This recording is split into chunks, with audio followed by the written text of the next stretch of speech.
পাটায় বাটা ভর্তা কে কে পছন্দ করেন? আমার পার্সোনালি অনেক বেশি পছন্দের। আর আমি যাদেরকে এরকম পাটায় বেটে ভর্তা করে খাইয়েছি তারা সবাই কিন্তু ভীষণ পছন্দ করে। হ্যালো এভরিওয়ান, আসসালামু আলাইকুম। সবাই কেমন আছেন? আমার নীলাজ ডায়েরি থেকে সবাইকে ওয়েলকাম জানাচ্ছি। সেদিন আমি একটা ছবি দিয়েছিলাম যে এটা কিসের ভর্তা।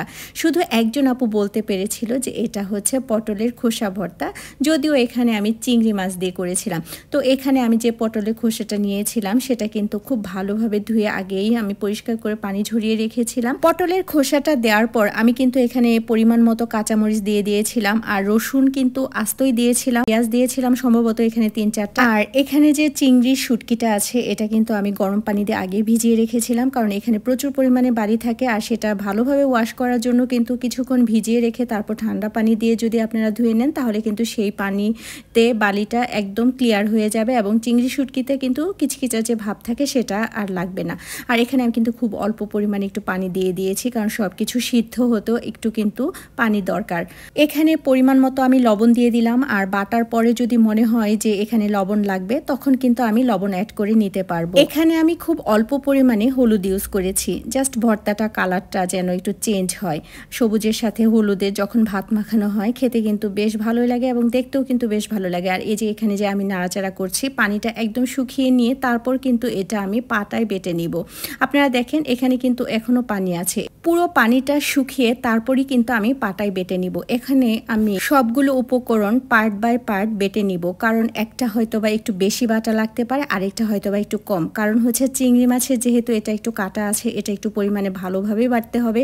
আর যেখানে পটলের যে খোসাটা বেটেছি সেটা আমি একটা বাটা দিয়েই কিন্তু এরকম মিহি করে নিয়েছিলাম।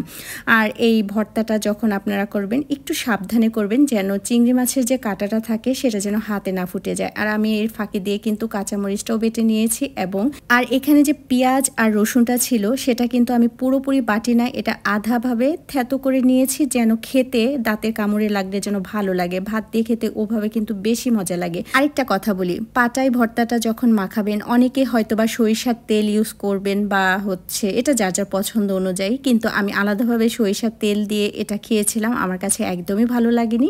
আমি যেভাবে করলাম আপনারা যদি এভাবে করেন সত্যিকারে আপনাদের ভালো লাগবে, কারণ এই ভর্তাটা আমি ফার্স্ট টাইমই করলাম। নর্মালি এর আগে অনেক ভর্তাই করেছি, কিন্তু পটলের খোসা দিয়ে ভর্তা এই প্রথম। আর এই পর্যন্ত আমার ভিডিওটা করা ছিল, সেজন্য আমি ভিডিওটা দিতে দেরি করেছি। আর এই যে পার্টটা দেখছেন এটা হচ্ছে আমি আজকেই করলাম, কারণ হচ্ছে এই ভর্তার দেখি যে পার্টটা ছাড়া আমার কোনোভাবে 3 মিনিটের ভিডিও পরিপূর্ণ হচ্ছিল না, সেজন্য ভাবলাম যে এটাও তো একটা ভিডিওর অংশ, আপনাদেরকে দেখিয়ে দিই ভাত দিয়ে মাখালে কেমন লাগবে। আর যখন ভাত দিয়ে খাবেন তখন অবশ্যই কিন্তু যারা লেবু পছন্দ করেন লেবু খাবেন। আর আমার এই ভর্তাটা কেমন লেগেছে আপনাদের কাছে অবশ্যই কমেন্ট করে জানাবেন। সবাই ভালো থাকবেন, আল্লাহ হাফেজ।